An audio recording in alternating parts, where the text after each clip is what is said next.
Bengila lo verse 17 bazalwane. Ngubani owaniketa lwati nemconza kulamatsha. Lo verse 17 ngubani owanika lwati nemconza. uNkulunkulu.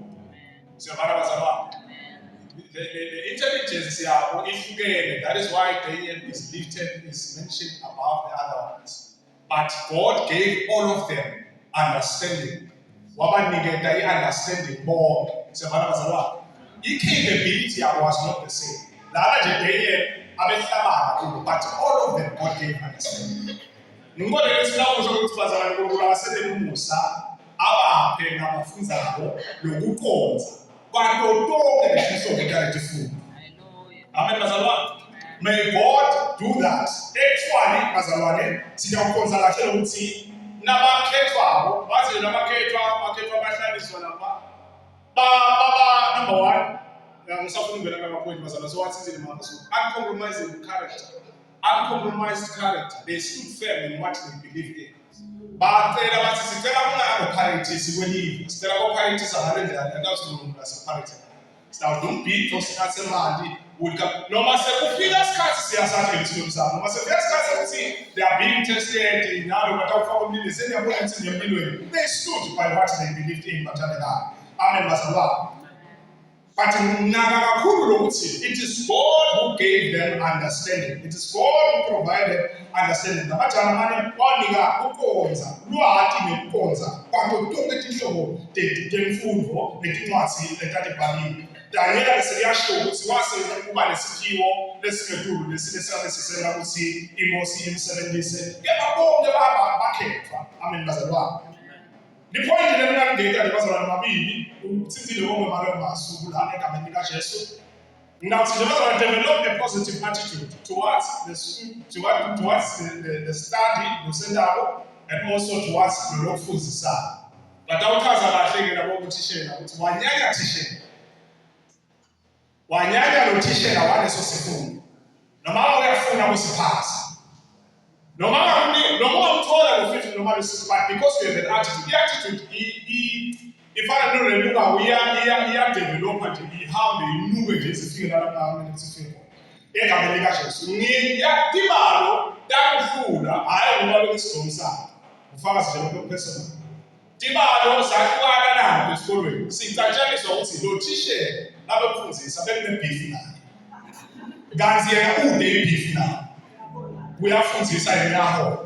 So mina I had an attitude towards the teacher. Kumbula abathandela abantu besikole semina form 1. Liphepha lami lokuqala le-test ngalimikisa ngalo belina 93%. Wathi mara mfana wami imethi usilwane sana. Ngacelebrate ngamthola ngathi kwesibili ngehla ngathi athola 81 noma 18 ngehla.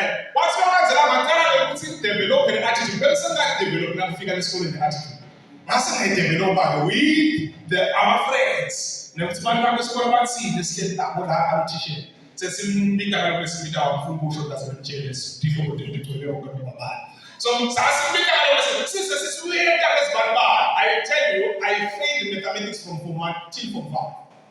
I remember one of the teachers and said, why am I in private school nyalo wa wetu wa ndiakhula? Atselea. Atsefanya tangazo ukufuna diba. I had an attitude. What asasule noma sesiwoske lo teacher. Bese sakadila ngale attitude le right thing. Wale ndasekhaya abethethe bakhoso. Ngasasiya lana bala mabala, but because I developed an attitude towards a teacher, then leso sifundo ngabe sengidevelop a better attitude. So make sure that you don't make enemies of teachers bathandekayo. Siyacela bazalwane singawendi lokho egameni lika Jesu Kristu. The last point I want to hit bazalwane bese sesilungela lothandaza. Ebathandekayo, failure does not mean the end. Utanfaila phela sometimes, utawufaila i-test sometimes, umthole 20 sometimes. Awukebe asisiapply in all aspects of our lives.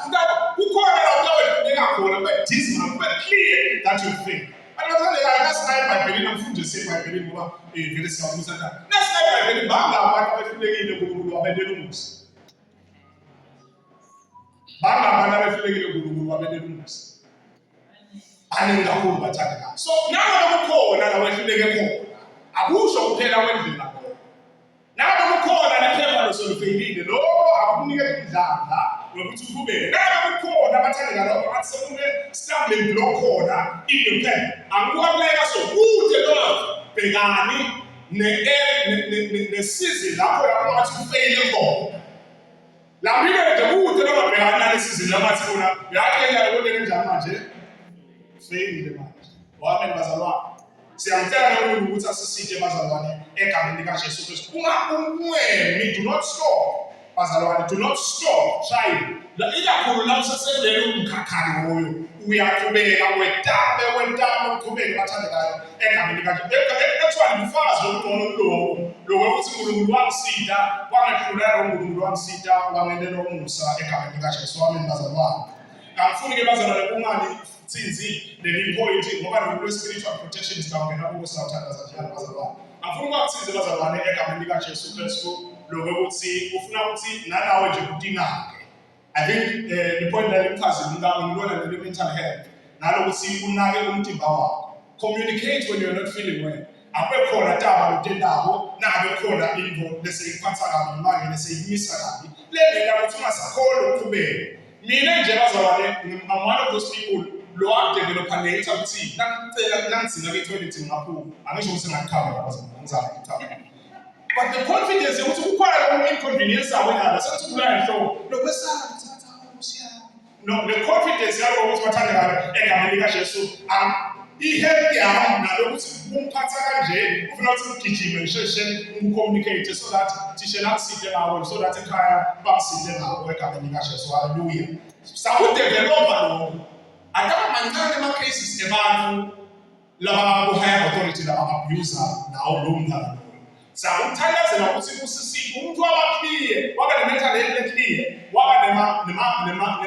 ne-clear mindset bazalwane nasemtimbeni ukuthi hayi angisaphatheki kahle nasemnje kutasisida-ke lokuthi bazalwane usadevelopa lo mntana wadevelopa loko sathandazela ukuthi uNkulunkulu asisibudawathi ifiwo nasebathi they want to take advantage you will actually know amen bazalwane kuba kuningi nabo-grooming baba baningi a lot of things of necessary things kuba kuningi lo mntana utawathi nangabe akhona ukuthi abe conscious ukuthi uyadingaka egameni likaJesu babathandekayo leli verse naliphetha lithi ile bathandekayo bathi abantu baba ngedumo sithandazela lo msalo loyo uNkulunkulu wabanika qotha utotonge letifundo lebebadela uNkulunkulu wabanika igrace nabamagama God was with them mhlawumbe ekugcineni angisafuna ukukhotha bazalwane ngoba sengivalile iBhayibheli mhlawumbe ekugcineni uyavakala Daniela nasekathiwa hamba ukhakha umbono wenkosi uthi Daniela usile inkosi lemkakha umbono. It is God that is going to help your servant interpret this. It goes back paternally to say, la manda lokwela leti inkosi wathola uyesimakazi. Nguye losinika le capability. Njengoba sothandaza le protection. Nine nayo social media ngenathi, nine nalo phepha, nine nayo iSwazi TV, nine nayo SABC. Nibonile abantwana abaphelile nokhumbi lapha eSouth Africa. Kwabaphuma umnyaka usuka. Angifuni kube siyakule spiritual realm ukuthi unjani nasa balona asisiphume lapha. But bathandekayo, ultimate protection comes from God. So we are going to pray. Noma ngambani sesikole noma nisebenza isikole noma kanjani. uNkulunkulu tawe umusa ngeke yakho umuntu itholakala seyimphimo. Senga phela singathandazela abantu abafunzayo. Sanazela abantu abaprovidayo lathi emake masumavike. Siphinde sibathandazela ukuthi uNkulunkulu ayibukeka abaqini. Sivile mfakazi mama ehlathi lo mzalwane ushimulana nje omncane. Ushimulana omncane. Wathi uma uHandi wena uqhubeka yena umzala abathuleke ngibamnani. It is by the grace of God. So we are here bazalwane. Sitobheka uNkulunkulu. Khona ngomethelo ngethi Moses siyacela. Sitobheka uNkulunkulu ukuthi akene njani bazalwane. Hallelujah. I don't want to highlight lama dangers lakhona ngoba sengene lapha ufuna highlight lama dangers lakhona bazalwane. Kuba kuningi bazalwane. Hallelujah. Kuba kuningi kakhulu. Spiritually sometimes, physically sometimes, but nasekhaya kuba kuningi.